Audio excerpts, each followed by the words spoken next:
Assalamualaikum warahmatullahi wabarakatuh, Sana BE TV. Selamat sore, senang sekali kali ini saya Ricky Amelia dapat menjumpai Sana BE TV dalam Bengkulu Talk Show di hari ini di 2 Januari 2023. Dan sebelumnya saya juga ingin mengucapkan selamat tahun baru untuk Sana BE TV dimanapun berada, dan semoga di tahun baru ini menjadi semangat baru juga untuk kita semua tentunya.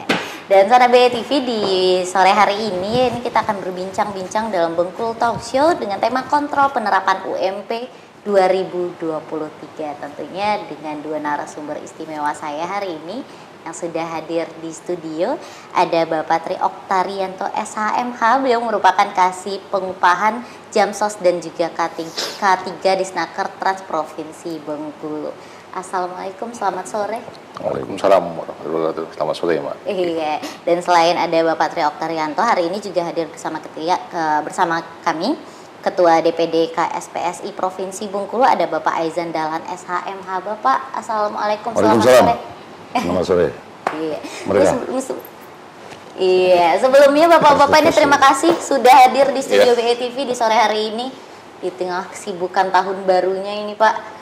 Hadir bersama kita hari ini berbincang-bincang tentunya dengan tema yang sudah disebutkan tadi, ini mengenai kontrol penerapan UMP 2023. Nah, ini kita sebelum mungkin masuk ke perbincangan tentang pengontrolan UMP ya Pak. Ini UMP Bengkulu itu juga baru saja naik ya Pak ya di akhir tahun 2020 ini di bulan November lalu.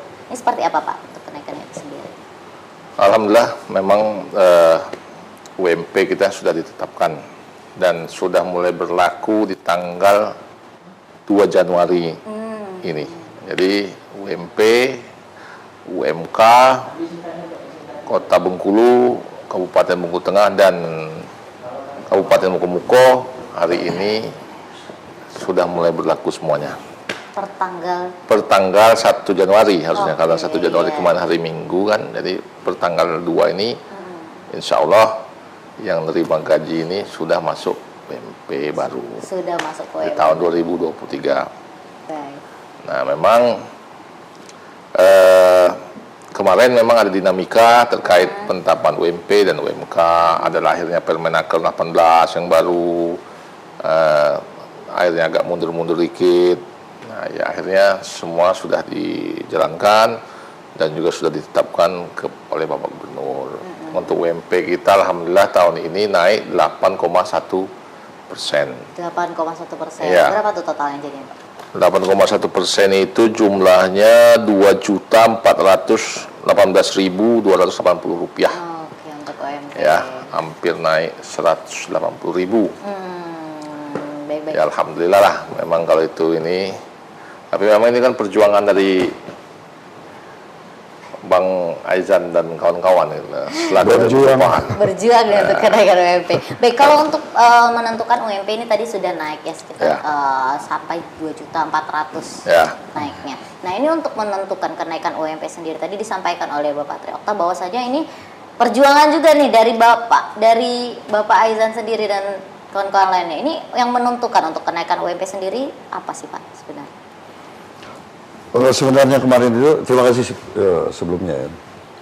Dengan pemerintah ini kan sebenarnya ada satu yang kurang kita ini. Satu harusnya ada dari pengusaha satu di sini di dalam menentukan itu, bukan hanya SPSI saja, pekerja, pemerintah dan pengusaha. Pengusaha ini diwakili oleh Apindo. Harusnya ada beliau itu di sini. Mudah-mudahan dia dengarkan nanti bisa lewat via telepon misalnya. Nah, yang kemarin ini kan sejak COVID-19 ini 2 tahun terakhir itu sama sekali di Bengkulu, Indonesia juga pada umumnya itu tidak ada kenaikan.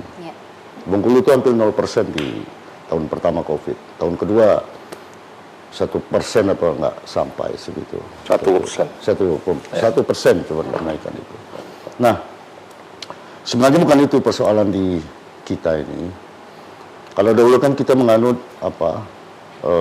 sistem ketenagakerjaan itu bersandar kepada Undang-Undang 13 2003 tentang ketenagakerjaan. Khusus soal pengupahan ini sebenarnya sebelum kita menetapkan itu ada survei KHL. Survei KHL ini antara pemerintah, pekerja dan pengusaha.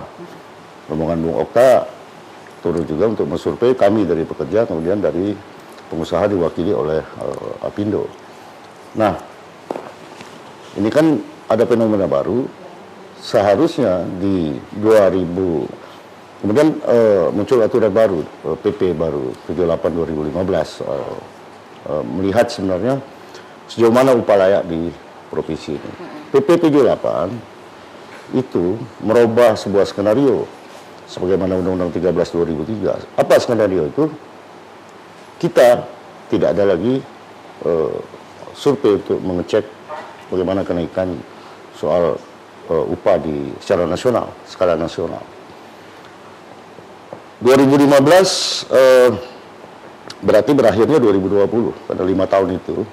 Nah, harapannya kemarin 5 tahun setelah selesai PP 78, kita kan akan melakukan survei sebagaimana maksud dan tujuan daripada peraturan pemerintah itu. Muncul lagi yang namanya Omnibus Law 11/2020 yang tidak jauh berbeda sebenarnya dengan PP 78.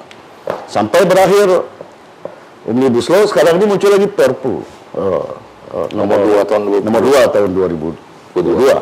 Seharusnya di Omnibus Law berlaku keputusan MK inkonstitusional bersyarat. Seharusnya itu sudah harus dirubah. Cuman sebenarnya kami dari pekerja ini bukan di situ intinya. Melihat bagaimana untuk melihat kondisi ekonomi kita, berapa upah layak kepada para pekerja, itu harus sudah dilaksanakan survei lapangan di masing-masing daerah. Bukan tertumpu kepada yang namanya BPS. Benar. Makanya kemarin kita juga menolak sebenarnya Omnibus Law semenjak berakhir PP 78/2015. Nah, yang terjadi di kita ini kemarin itu diperparah sebenarnya dengan kenaikan BBM, ya kan. Seperti kita tahu hampir 30% lebih BBM naik. Artinya itu mempengaruhi sebenarnya sektor daya beli masyarakat. Jadi muncullah inflasi, kan. Daya beli kebutuhan menjadi berkurang, harga melonjak tinggi. Dan itu masif secara nasional. Makanya kemarin SPSI sebenarnya dari pekerja kenaikan itu kemarin minta di angka 12,5%, bukan di 8%. Tapi dengan pertimbangan kemarin itu waktu kita masih memakai sebelum keluarnya Permenaker nomor 18 2022, ya kan, itu angka kenaikan hanya 4,7%. 4,7%. Itu ditolak keras oleh pekerja. Nah, muncullah Permenaker baru adalah sedikit perubahan sehingga kenaikan itu bisa lebih naik menjadi 8%. Nah, itu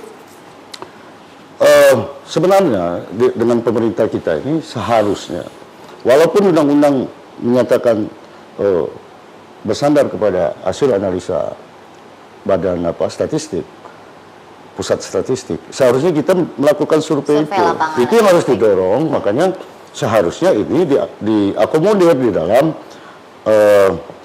anggaran belanja daerah, seharusnya seperti itu. Saya tidak tahu kenapa itu tidak dilakukan. Mungkin nanti Pak Okta yang bisa jawab, karena seharusnya itu dilakukan survei itu. Makanya kita bisa untuk menetapkan secara adil bagi pemerintah, adil bagi pekerja, dan adil bagi pengusaha seperti itu. Baik.